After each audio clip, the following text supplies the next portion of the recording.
Hello guys, this is Asharam and in this video I'll discuss the solution of problem F and G of Codeforces round 697 division 3. Okay, so let's discuss the problem F first, unusual matrix. So in this problem you are given two binary matrices.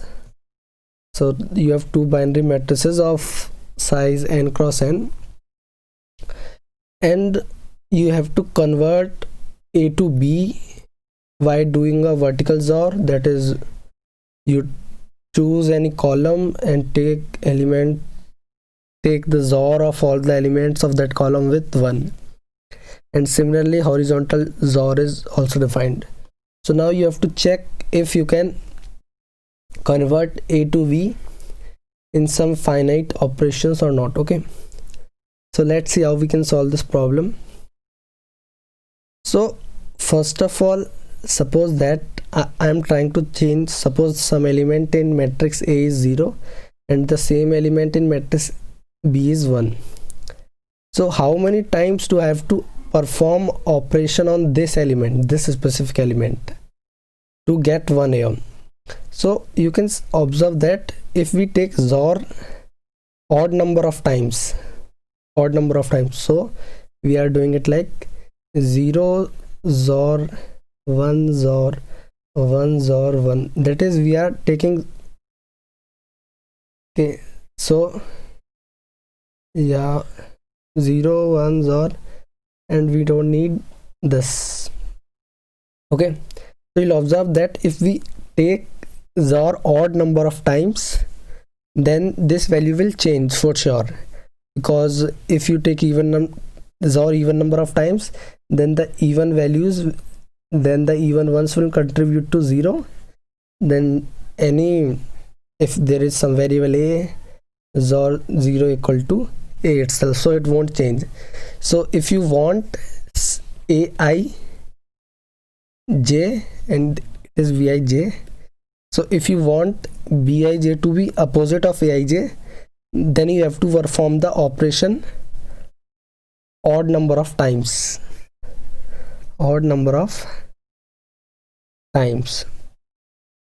and if we want both of them to be same, equal, okay, then we have to perform the operation even number of times. Okay, so this is an important observation to solve this problem. So what you can do, suppose that, so consider the 0,0th element, okay, 0,0 B and A here. So now let's say we do it like this. Let's say these both are same, okay, A0 and B0 are same, that is we have performed even number of operations. It means that on the 0th row we have performed odd, and on 0th column we have performed odd number of operation. This is our first case. Second case is on 0th row we have performed even number of operations, or on 0th and 0 and it is end, okay, column we have performed even number of operations. So only two cases are possible. Okay, so now we know that what is happening in 0th row and what is happening in 0th column.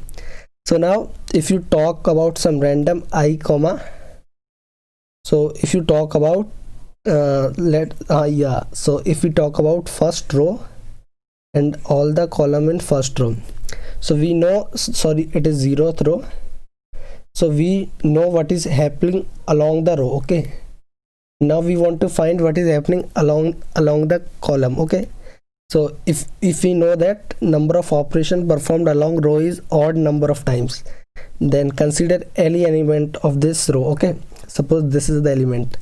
Now consider same element in the B matrix. Now if both of them are changing, then we know that total number of operation should be odd number of times. So we know that along the row it is odd or even, so using that result we can calculate what is happening along this column. Okay, So yeah, so we can do this for all the columns. Similarly, we know what is happening along the 0th column. Okay, so we can find what is happening along the along each rows. Okay, so now we know how many times, odd or even number of times operation is performed on I or ith row or column. So now Aij, Bij, so we know how many times operation has been performed on this element. So now we just need to check whether we are able to convert Aij to Bij in these operations or not. If we are not able to convert Aij to Bij in these operations, then we can answer no. So you can see that there can be, so we derived all the results from this transition B0. Okay, so there can be only 4 cases, that is along the 0th row and 0th column. Okay, so there can be only 4, that is even, both have even, or even odd, or odd, or odd even. So there can be only 4 cases, that is 4 types of moves we can perform on 0,0th element. So for each move we can have these, we can have the result about operation being performed on ith row or column. So we can check that if we are able to convert A matrix to B matrix using one of these starting moves. So time complexity will be 4 into n square. Okay, that is on square. So now let me show you my code for this problem. So let me zoom it. So in this, so here I am taking only input A and Bi. Okay, and now after that, so I is 0 is even and I is 1 is odd. Similarly, J is 0 is, that is along the column even number of operations, that is along the 0th column, and J equal to 1, along the 0th column we have odd operations. So first of all I am checking whether I can convert 0th element 0,0th element properly or not. Okay, so if I am not able to convert, then I'll ignore these pair of operations, okay, along the row and along column. And if I am able to convert 0,0th element, then I am finding what is happening along the ith row and ith column here. Okay, so you can optimize your conditions directly using these expressions. You can maybe you can write some more optimized condition, or you can use if else, whatever you want. Okay, and after that I have just checked using these results. I have found that is what is happening along row I and column J. I have checked if I am able to convert A to B or not. If I am able to convert, then okay, and then break and then print yes, otherwise print no. So let's check the problem. Let's see the problem G now. Okay. Problem G is strange beauty, and in this problem you are given an array which is beautiful if and only if each pair of element in the array is divisible. And by pair is divisible if the first element is divisible by a second element, or second element is divisible by first element. Okay, so now you can remove some element from the array so that it becomes beautiful. So let's see how we can solve this problem.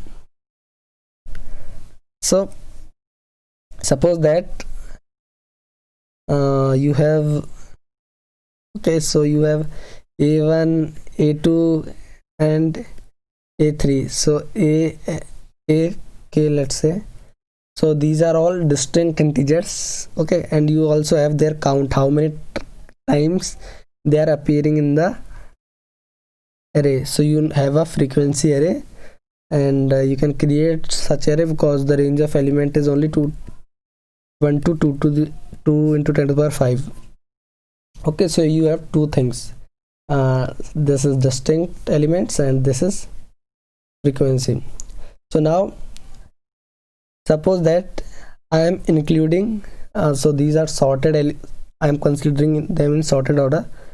So suppose that a1, I am including a1 in my set, that is final array, so I am not removing a1. Okay, so I'm trying to count how many elements I can have in my final array such that it includes a1. Okay, so let's say I have some function count a1, or let's say okay, count a1, assume that it is count a1. So now I am trying to calculate how many elements in my final array such that it includes a. So it is equal to what you can say, that is count 2 into a2 maximum of, okay, obviously, and now count 3 a2. So the count will return directly 0 if the element is not in this array. Okay, so similarly count of kan, okay, great, plus frequency of a1.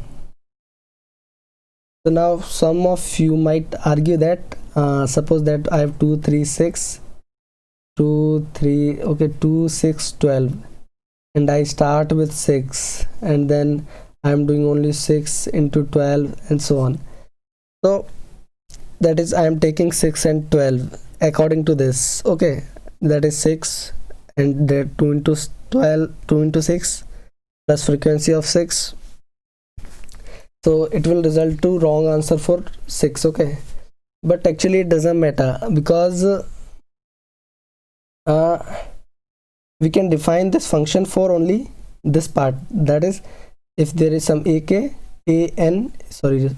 let's say al, so we can define this function for only this part. That is I am starting from al and then I am searching only in this part. Okay, and it is sorted, so we can define count like this. Okay, so then we can see that we'll get correct answer. Okay, so we can just take maximum of count a1, count a2 and so on, and we can use dynamic programming to store the values of count function. You can see that otherwise it will give TLE. So what is the time complexity? So time complexity is clearly we are doing this for n elements, and this is still root of maximum. Okay, this is roughly root of maximum, or other roughly, okay, we can calculate an exact bound. So if a1 is 2, then it will be max by 2. If a1 is 3, then max by 3 and so on. So this is a harmonic series, so I guess it can be n log n or something like that. Okay, I'm not sure about that. So even it will be less than n root max, sorry. Okay, so this is doable and we have 5 seconds also, so around 10 to the power more than 10 to the power 8 operations are allowed, so we can do that in this manner. Okay, so let's see the code for it. So for easy implementation, what you can do is, let me add a page. So we don't need to maintain this array, we don't need to sort them, we can just have frequency. Okay, and then we can start from 1 to max is 2 to the 10th power 5, and we can calculate count, and we can maintain array, dp array or count array, whatever you want to say.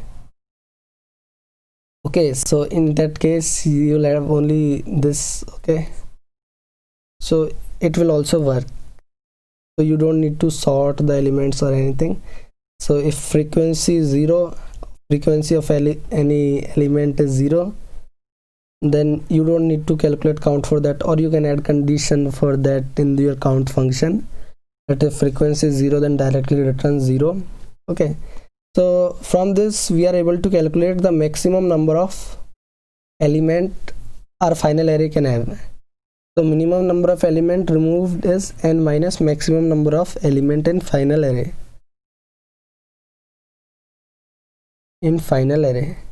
Okay, so yeah, so this is a DP problem. So let's see the code for it. I haven't implemented DP idea. I've thought of DFS. I've thought of it as like DFS. Okay, so in my code I have simple DFS function. So this DFS is just count. Okay, I did, and so you can see that what I'm doing is same thing, I equal to 2, I into char less than max, and then I'm recursively calculating, and I'm maintaining a count array. That is, if that is visited, then I can directly return that count, and here for 1 to max. Okay, so yeah, so that's all for now. I hope you enjoyed these videos. Thank you.